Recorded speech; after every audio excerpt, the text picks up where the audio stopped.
পৈতৃক সম্পত্তি বা হচ্ছে যে যেগুলো ফ্যামিলি সম্পত্তি মারা যাওয়ার উনি মারা গেছেন ব্যক্তি জমিটা পরে ওয়ারিসের সূত্রে ছেলে মেয়েদের মধ্যে ভাগ হয়েছে, সেটাই উত্তরাধিকার সম্পত্তি। নমস্কার বন্ধুরা, আরেকটি নতুন ভিডিওতে আপনাদেরকে স্বাগত জানাচ্ছি। এই মুহূর্তে চলছে জনকল্যাণ শিবির। সেখানে পিএম কিষাণ প্রকল্পে আবেদন করার জন্য অনেকেই বিভিন্ন সমস্যার সম্মুখীন হচ্ছেন। বিশেষ করে যারা উত্তরাধিকার সূত্রে জমির মালিক হয়েছেন বা 2019-এর পর যে কাট অফ ডেট বলা রয়েছে এই প্রকল্পে, সেই ডেটের পরে যারা জমি কিনেছেন তারা কি পারবেন পিএম কিষাণ প্রকল্পে?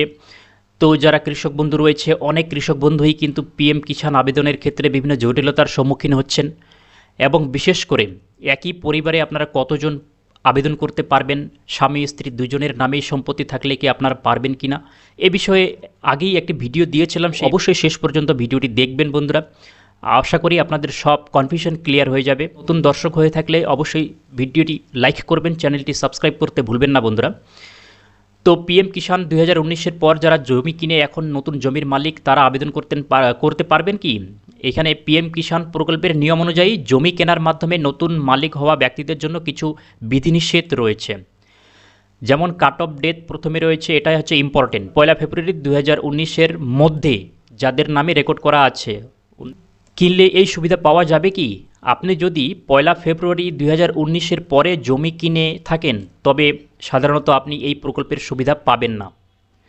তবে এর একটি বড় ব্যতিক্রম হলো উত্তরাধিকার, সাকসেশন।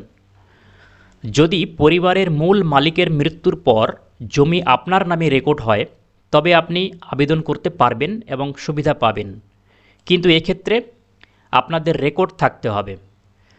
আপনাদের মনে করুন পরিবারের 3 জন ভাই রয়েছেন, বাবার সম্পত্তি আপনাদের 3 ভাইয়ের মধ্যে সমান বন্টন হয়েছে, সেই ডকুমেন্ট প্রুফ হিসেবে তারা চাচ্ছেন যে এই প্রকল্পে যখন আবেদন করতে যাবেন আপনাদের নামে তো রেকর্ড থাকতেই হবে, তার সাথে সমান যে বন্টন হয়েছে সেরকম ডকুমেন্ট দেখতে চাচ্ছেন যারা অফিসিয়াল রয়েছে।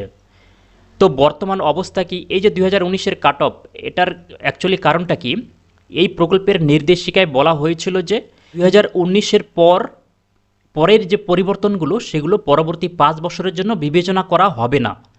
কিন্তু যেহেতু এখন 2026 সাল, অর্থাৎ 5 বছর পেরিয়ে গেছে, তাই সরকার কিছু ক্ষেত্রে এই নিয়ম শিথিল করার প্রক্রিয়া শুরু করেছে। বর্তমানে অফিসিয়াল ওয়েবসাইটে যেটা জানানো হয়েছে, যারা 2019-এর পরে জমি কিনেছেন তাদের আবেদনগুলো ফিজিক্যাল ভেরিফিকেশন বা সরেজমিনে তদন্তের জন্য রাখা হয়েছে। তদন্ত করা হবে, ফিজিক্যাল ভেরিফিকেশন হবে। তদন্তে যদি প্রমাণিত হয় যে আপনি প্রকৃতিই একজন কৃষক এবং জমিটি আপনারা চাষ করার জন্য ব্যবহার করছেন, তবে আবেদন আপনার অনুমোদিত হতে পারে। তো আপনার জন্য পরামর্শ কি থাকবে? যদি আপনি যদি 2019-এর পরে জমি কিনে থাকেন তবে আপনি নিউ ফার্মার রেজিস্ট্রেশন লিঙ্কে গিয়ে আবেদন করে দেখতে পারেন। আপনার আবেদনটি গৃহীত হলে ব্লক বা জেলা স্তর থেকে তদন্ত হতে পারে। তদন্তে সব ঠিক থাকলে আপনিও প্রকল্পের টাকা পেতে পারেন। এবারে একই পরিবারে যদি স্বামী এবং স্ত্রীর নামে সম্পত্তি থাকে সেক্ষেত্রে কি পাবেন আপনারা? একই পরিবারের স্বামী স্ত্রী উভয়ের নামে সম্পত্তি বা জমি থাকলেও সরকারি নিয়ম অনুযায়ী দুজনেই এই প্রকল্পের সুবিধা পাবেন না। এখানে পরিবারের সংজ্ঞা কি বলা হয়েছে? পিএম কিষাণ প্রকল্পের নির্দেশিকা অনুযায়ী একটি পরিবার বলতে স্বামী স্ত্রী এবং নাবালক সন্তানদের বোঝায়। এই পুরো ইউনিটকে একটি পরিবার হিসেবে গণ্য করা হয়। এক পরিবার এক সুবিধা। নিয়ম অনুযায়ী একটি কৃষক পরিবারের শুধুমাত্র একজন সদস্যই হয় স্বামী অথবা স্ত্রী এই প্রকল্পের আওতায় বছরে 6,000 টাকা পাওয়ার যোগ্য। যদি স্বামী এবং স্ত্রী উভয়ের নামেই আলাদা আলাদা জমি থাকে তবুও পরিবারটি একটি আর্থিক সুবিধা পাবে, অর্থাৎ যে কোনো একজনই পাবে। যদি উভয়ে আবেদন করলে কি হবে? স্বামী এবং স্ত্রী উভয়ে আলাদাভাবে আবেদন করেন এবং টাকা পেতে শুরু করেন তবে সেটিকে সরকারি ভাষায় সাসপেক্টেড কেস বা সন্দেহজনক তালিকাভুক্ত করা হয়। তো বর্তমান সরকার এই ধরনের ক্ষেত্রে কড়া পদক্ষেপ নিচ্ছে। অফিসিয়াল ওয়েবসাইটে স্পষ্টভাবে জানানো হয়েছে যে যদি একই পরিবারের একাধিক সদস্য সুবিধা পান তবে তাদের টাকা দেওয়া সাময়িকভাবে বন্ধ রাখা হবে এবং ফিজিক্যাল ভেরিফিকেশন বা সরেজমিনে তদন্ত হবে। তদন্তে দোষী প্রমাণিত হলে আগের পাওয়া সমস্ত টাকা ফেরত দিতে হবে এবং আবেদন বাতিল হবে। তো আপনাদের জন্য কি পরামর্শ থাকবে? আপনার পরিবারে যদি স্বামী স্ত্রী উভয়ের নামে জমি থাকে তাহলে যে কোনো একজনই আবেদন করা বুদ্ধিমানের কাজ হবে। আগে যারা কিনেছেন রেকর্ড করেছেন তারাই পাবে। 31/1/2019 একদম ফিক্সড ডেট আছে। আচ্ছা, জমি 31/1/2019 মানে 1/2/2019 1 ফেব্রুয়ারি 2019 বা তার আগের হয়, তাহলে ওই জমি কিভাবে পেয়েছে সেটা লাগছে না। ওই কেনা জমি হতে পারে, উত্তরাধিকার হতে পারে, দানপত্র হতে পারে, অসুবিধা নেই। কিন্তু জমি যদি 1/2/2019 পরে হয়, তাহলে সেই ক্ষেত্রে সেই জমিটা যদি উত্তরাধিকার সূত্রে উনি পেয়ে থাকেন তাহলেই উনি পাবেন। সেই ক্ষেত্রে হচ্ছে যে উনি যে রেকর্ডটা আছে রেকর্ডটা লাগবে, উনি যে উত্তরাধিকার সূত্রে পেয়েছেন সেটা ওনার একটা কাগজপত্র প্রমাণপত্র দিতে হবে।